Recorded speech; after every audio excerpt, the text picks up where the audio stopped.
Hey everyone, welcome to study smart with R K. आज हम लोग 27 सितंबर 2024 के कुछ इंपॉर्टेंट आर्टिकल्स को देखने वाले हैं, जो कुमार गौरव सर की क्लास का रिवीजन। इसका जो पीडीएफ है आपको हमारे टेलीग्राम चैनल पे मिल जाएगा। जो लोग भी देख रहे हैं एटलीस्ट लाइक कर दीजिए। जब आप लाइक करते हो तो इससे हमें मोटिवेशन मिलती है। तो एटलीस्ट आज का टारगेट मैं रख रहा हूँ 100 लाइक का। गाइज प्लीज़ लाइक करिए हमारे चैनल को। So let's get start. Question number 1 से स्टार्ट करते हैं। हाल ही में वर्ष 2025 में समुद्री पहल मैत्री प्रारंभ करने की घोषणा किसने की है? तो इसका आंसर क्वाड होगा। मैत्री पहल की बात करें, ये समुद्री सुरक्षा के लिए ट्रेनिंग कराएगा और इसको प्रारंभ कब किया जाएगा? 2025 में किया जाएगा। किसने किया है? तो क्वाड देशों ने किया है। क्वाड क्या होता है? क्वाड 2024 में इसकी बैठक अमेरिका ने की है। इसके अध्यक्ष क्या है, कौन है? तो जो बाइडन, जो यूएस के प्रेसिडेंट है। ठीक। क्वाड 2025 कौन होस्ट करेगा? इंडिया होस्ट करेगा। ठीक। अब क्वाड में कितने मेंबर है? क्वाड में आपको 4 देश देखने को मिलेगा, इंडिया, यूएस, जापान, ऑस्ट्रेलिया देखने को मिलेगा। क्वाड के द्वारा एक एक्सरसाइज चलाया जाता है जिसको मालाबार एक्सरसाइज कहते हैं। ठीक, मालाबार अभ्यास करते हैं। एक और मैत्री अभ्यास के बारे में बहुत बारी कंफ्यूजन रहता है, तो भारत और थाईलैंड के बीच में आपको मैत्री। ठीक। अब एक G20 2024 कौन होस्ट करेगा? तो G20 2024 आपको ब्राजील होस्ट करेगा। और G20 2023 कौन होस्ट किया था? तो इंडिया होस्ट किया था। इसका थीम क्या था? वसुधैव वसुधैव कुटुंबकम था। ठीक। इसके लिए दिल्ली में क्या भारत मंडपम बनाया गया था G20 2023 के लिए। ठीक। ब्रिक्स 2024 कौन होस्ट करेगा? तो रूस होस्ट करेगा।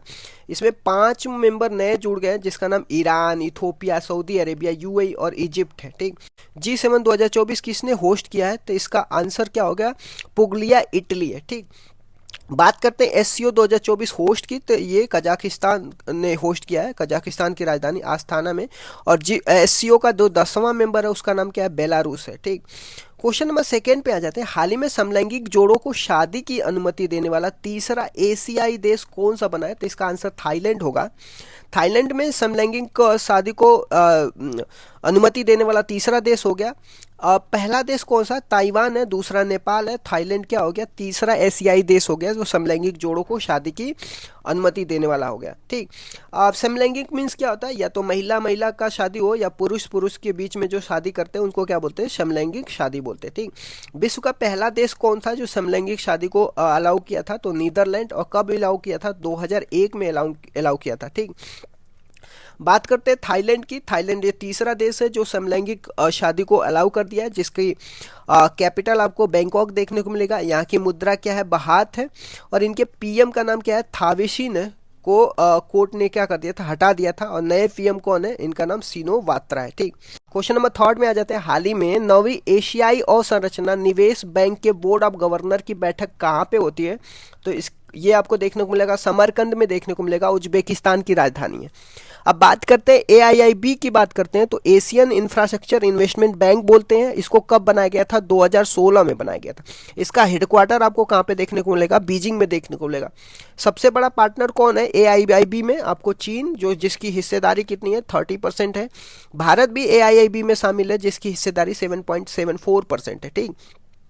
अभी भारत की तरफ से इसमें भाग कौन लेगा? तो आपकी हमारे देश की वित्त मंत्री निर्मला सीतारमण ने भी क्या करी है? भाग ली है।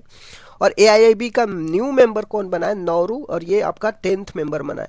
तो अब बात कर लेते हैं एडीबी की। एशियन डेवलपमेंट बैंक बोलते हैं। मैक्सिमम शेयर किसका है? जापान का। और इसका हेडक्वार्टर मनीला, जो फिलीपींस की राजधानी है। ठीक। क्वेश्चन नंबर 4 पे आ जाते हैं। हाल ही में भारत सरकार ने बीबीएनजे समझौता पर हस्ताक्षर किए और इसका संबंध किससे? तो इसका क्या है? समुद्री जैव विविधता की रक्षा करने के लिए। बीबीएनजे क्या है? Biodiversity beyond the national jurisdiction, इसका फुल फॉर्म है। इसका उद्देश्य क्या है? इसका उद्देश्य है सस्टेनेबल डेवलपमेंट गोल 14 पे क्या करेगा? फोकस करेगा। जो सस्टेनेबल डेवलपमेंट गोल 14 क्या है? जो भी चीज पानी के नीचे है उसकी रक्षा करेगा। ठीक। अब इसकी समझौता किसके किसके में बीच में हुआ? तो बीबीएनजे की समझौता होगा यूनाइटेड नेशन जनरल असेंबली और इंडिया के बीच में। ठीक। इसमें जो नोडल मिनिस्ट्री इन्वॉल्व है उसका नाम क्या है? पृथ्वी विज्ञान मंत्रालय। कौन सा? पृथ्वी विज्ञान मंत्रालय। अब यूनाइटेड नेशन जनरल असेंबली की बात कर रहे हैं। अब 79th बैठक, ये 79th बैठक के हेड कौन है? तो इनका नाम क्या है? फिलेमान यंग है। ये कैमरून देश के हैं और ये 1 साल के लिए चुने गए। यूनाइटेड नेशन जनरल असेंबली को विश्व की मिनी पार्लियामेंट भी बोलते हैं। और 193 इसमें मेंबर। इसका हेडक्वार्टर आपको न्यूयॉर्क में देखने को मिलेगा। और पहली महिला हेड कौन है थी? इनका नाम विजय लक्ष्मी पंडित थी। ठीक। हाल ही में क्वेश्चन नंबर 5 में आ जाते हैं। हाल ही में वायुसेना उप प्रमुख के रूप में किसे नियुक्त किया गया है? तो इसका आंसर क्या होगा? एसपी धाकर है।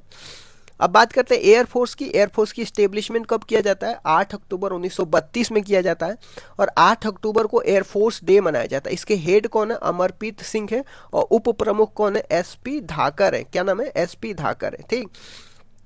आर्मी का न्यू हेड कौन है? तो इसका नाम उपेंद्र द्विवेदी है। और नेवी का नया हेड कौन है? तो इनका नाम दिनेश कुमार त्रिपाठी है। ठीक। दिल्ली का जो तीसरा फीमेल चीफ मिनिस्टर, इनका नाम क्या है? इनका नाम अतिशी मार्लेना है। ठीक। क्वेश्चन नंबर 6 में आ जाते हैं। हाल ही में डीआरडीओ के हल्के वजन वाली बुलेट प्रूफ जैकेट अभेद विकसित करने के लिए किसके साथ समझौता किया है? तो इसका आंसर आईआईटी दिल्ली होगा। अभेद जो है आईआईटी दिल्ली और डीआरडीओ दोनों मिलकर के क्या करेंगे? बनाएंगे। ये हल्के वजन वाली बुलेट प्रूफ जैकेट है। अब बात करते हैं डीआरडीओ को। इसकी स्टेब्लिशमेंट कब होती है? 1 जनवरी 1958 को स्टेब्लिशमेंट होती है और इसका हेडक्वार्टर आपको देखने को मिलेगा दिल्ली में। और इसके हेड कौन है? डीआरडीओ के हेड सामिर कामित है। और फर्स्ट हेड कौन था? इनका नाम दौलत कोठारी था। इसका ध्येय वाक्य क्या है? डीआरडीओ का ध्येय वाक्य क्या है? बल संयम मूल विज्ञानम है। क्या है? बल संयम मूल विज्ञानम है। ठीक। अभेद का फुल फॉर्म क्या है? Advance ballistic high energy defeat है। क्या है? Advance ballistic high energy defeat है। क्वेश्चन नंबर 7 में क्या है? भारतीय नौसेना नाविका सागर परिक्रमा अभियान का दूसरा संस्करण कहाँ पे प्रारंभ करेगा? तो इसका आंसर गोवा से होगा। अब बात करते हैं नाविका सागर परिक्रमा की, जो पहले नंबर का हुआ था 2017 में और उसको लीड कौन किया था? वर्तिका जोशी ने किया था। उसमें जो आपका आईएनएस तरिणी क्या हुआ था? पार्टिसिपेट करी थी। सेकेंड नंबर का जो संस्करण आपको 2 अक्टूबर 2024 से चालू होगा। अब इसको भी आईएनएस तरिणी यूज किया जाएगा। इसमें भी इसमें क्या 21,600 नॉटिकल मील की दूरी तय करेगा। इसको लीड भी कौन कर रही है? तो इसमें लीड 2 फीमेल लेफ्टिनेंट कमांडर आपको रूपा और क्या दिलाना कर रही है। ठीक। इसमें 3 हॉल्ट पॉइंट आपको देखने को मिला। केप ऑफ गुड होप जो साउथ अफ्रीका में, केप ऑफ हॉर्न आपको अफ्रीका में देखने को मिलेगा, केप ऑफ लुवीन आपको ऑस्ट्रेलिया में देखने को मिलेगा। ठीक। हाल ही में सीएम 7 योजना किसने प्रारंभ किया? त्रिपुरा ने स्टार्ट किया और त्रिपुरा के जो सीएम है इनका नाम क्या है? मनिक शाह है। और ये जो सीएम 7 योजना, ये मेधावी छात्रों को वित्तीय सहायता दिया जाएगा। 5,000 रुपये पर मंथ दिया जाएगा और 60,000 रुपये ईयरली हायर एजुकेशन के लिए दिया जाएगा। क्वेश्चन नंबर 9 में आ जाता है। हाल ही में विश्व समुद्री दिवस 2024 कब मनाया गया? तो आपको 26 सितंबर को मनाया गया। विश्व समुद्री दिवस कब मनाया जाता है? कि लास्ट थर्सडे जो होता है सितंबर मंथ के, तब मनाया जाता है। और इसकी थीम क्या है? भविष्य की यात्रा है। 26 सितंबर को विश्व पर्यावरण दिवस मनाया जाता है और इस 26 सितंबर को ही परमाणु हथियारों का उन्मूलन दिवस मनाया जाता है। बात करते हैं 25 सितंबर की। 25 सितंबर को अंत्योदय दिवस मनाया जाता है और इस दिन क्या होता है? पंडित दीनदयाल उपाध्याय की क्या होता है? बर्थडे होता है। हाल ही में चर्चा में रही शांगयांग ग्यात्सो पीक कहाँ पे स्थित है? तो इसका आंसर अरुणाचल प्रदेश में होगा। शांगयांग ग्यात्सो पीक जो है ये आपका, जिसका पुराना नाम देखने को मिलेगा 6383 MSL है। यह 6 दलाई नामा के नाम पे रखा गया, जिनका अभी अभी डेथ हो गया, तो आपको ध्यान में रखना है। अरुणाचल प्रदेश में कुछ और इम्पोर्टेंट जैसे नामचा बरवा पर्वत है और यहाँ पे कुछ इंपॉर्टेंट दर्रा है, जो बोमडीला दर्रा है, दीपू दर्रा है और यांग याप दर्रा है। और यांग याप दर्रा से ही ब्रह्मपुत्रा नदी क्या करती है? यू टर्न लेती है इंडिया में। अरुणाचल प्रदेश के सीएम कौन है? पेमा खांडू है। अरुणाचल प्रदेश के सीएम कौन है? पेमा खांडू है। कुछ इंपॉर्टेंट ललन टॉप बातें देख लेते हैं। हाल ही में क्रिटिकल मिनरल शिखर सम्मेलन 2024 का आयोजन कहाँ पे हुआ था? इसका न्यू दिल्ली में। हाल ही में पहली महिला हॉकी लीग 2024 का प्रारंभ कहाँ पे हुआ था? रांची झारखंड की राजधानी है। 46वें अंटार्कटिक संधि सलाहकार बैठक का मेजबान देश कौन करेगा? तो भारत करेगा। और भारत में कहाँ पे? कोची में करेगा। हाल ही में आधिकारिक तौर पे भारत के 84वें ग्रैंड मास्टर का खिताब किसने जीता है? तो इनका आंसर क्या है? वैशाली रमेश बाबू। हाल ही में किसे दूसरी बार green Oscar Whitley gold award 2024 से सम्मानित किया गया? तो इसका आंसर पूर्णिमा देवी है। वर्ल्ड प्रेस फ्रीडम इंडेक्स में भारत की रैंक कितना है? 159 है। हाल ही में पहली एआई राजनयिक विक्टोरिया शी को किसने लॉन्च किया? तो यूक्रेन ने लॉन्च किया। हाल ही में जीएसटी अपीलीय न्यायाधिकरण के प्रमुख पद पर किसे नियुक्त किया गया? तो इनका नाम संजय कुमार मिश्रा है।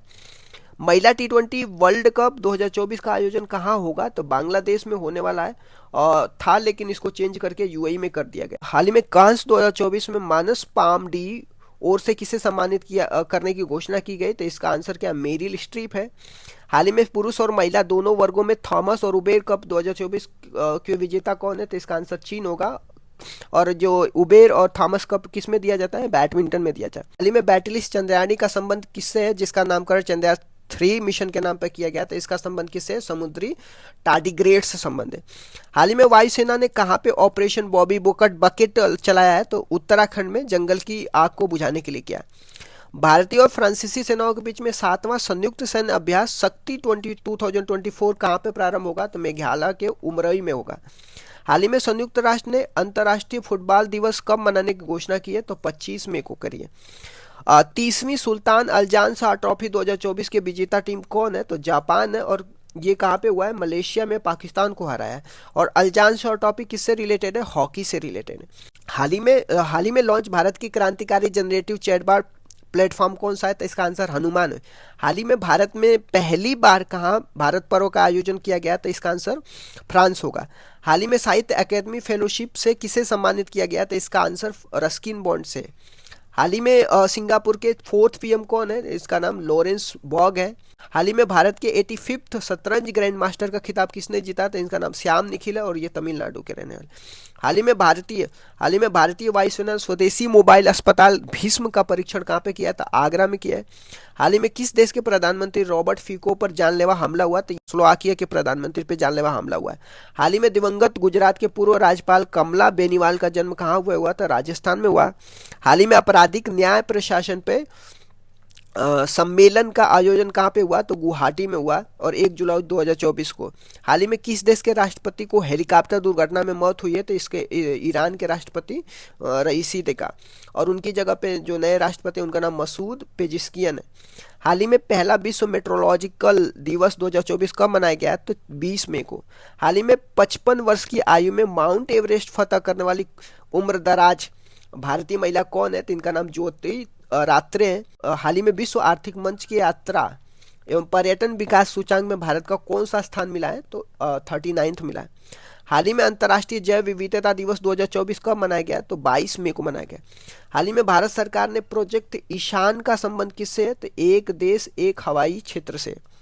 हाल ही में अंतर्राष्ट्रीय बुकर अवार्ड 2024 से सम्मानित होने वाली पहली जर्मन लेखिका कौन है? तो इनका नाम जेनी एपेनबेक है। और ये इनकी उपन्यास का नाम कौन है? इनकी उपन्यास का नाम क्या है? तो इसका नाम केरोस उपन्यास है। हाल ही में दूसरा एआई शिखर सम्मेलन कहाँ पे आयोजित हुआ? तो आपको ब्लेचले यूके में हुआ है। और पहला ब्लेचले यूके में हुआ और दूसरा कहाँ पे? सियोल साउथ कोरिया में हुआ। सांगा दावा फेस्टिवल कहाँ पे मनाया जाता है? Sikkim. Zero waste to landfill award किसको मिला? तिरुवनंतपुरम एयरपोर्ट को मिला है। रेमल चक्रवात का नामकरण किसने किया? ओमान में। ये कहाँ पे आया था? बे ऑफ बंगाल में आया था। आईपीएल 2024 के विजेता कौन है? ये 70 नंबर का था के श्रेयस। और इसके कोच कौन थे? गौतम गंभीर। हाल ही में विश्व पशु स्वास्थ्य संगठन का नया महानिदेशक किसे निर्वाचित किया गया? तो इसका नाम डॉक्टर इमैनुअल सोबेरेन है।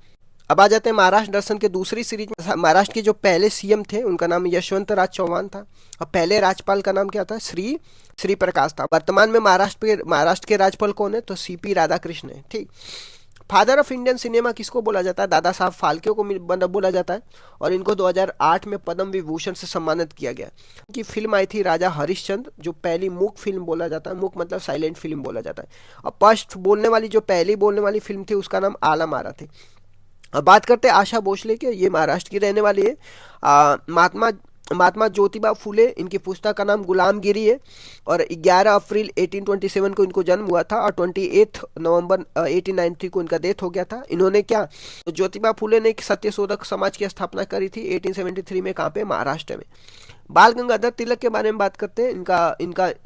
इनकी जो इम्पोर्टेंट पत्रिका है, बाल गंगाधर तिलक की इम्पोर्टेंट पत्रिका केसरी और मराठी है। और पुस्तक का नाम क्या है? Gita Rahasya the arctic home of the Vedas. इनको लोकमान्य तिलक के नाम से भी जाना जाता है। और इनका निधन 1 अगस्त 1920 को हो गया। बाल गंगाधर तिलक को भारतीय शांति का जनक बोला था। किसने बोला था? वैलेंटाइन सिरोल ने बोला था। और होम रूल लीग मूवमेंट 1916 में तिलक और एनी बेसेंट दोनों लोग मिलकर करी थी। बात करते हैं सचिन तेंदुलकर की। इनकी ऑटोबायोग्राफी का नाम क्या है? प्लेइंग इट माई वे। और इनका जर्सी नंबर क्या था? 10वीं था।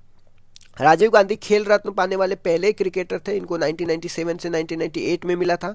और भारत रत्न इनको 2014 में मिला था। हाईएस्ट अवार्ड है, सबसे युवा अवार्ड मिला था इनको। पद्म विभूषण इनको 2008 में मिला था, सेकेंड हाईएस्ट अवार्ड माना जाता है इंडिया का। और वानखेड़े स्टेडियम में इनकी प्रतिमा का अनावरण किया गया है। और पहले टेस्ट जो इन्होंने खेला था 1989 में पाकिस्तान के खिलाफ खेला था। और पहला वनडे इन्होंने 1989 में ही खेला था, पाकिस्तान के खिलाफ खेला था। वनडे मैच में पहली बार 200 रन बनाने वाले पहले ये खिलाड़ी बन गए। तो इस तरीके से मैंने डिस्कस कर दिया। Thank you so much guys, keep loving, keep supporting, bye bye.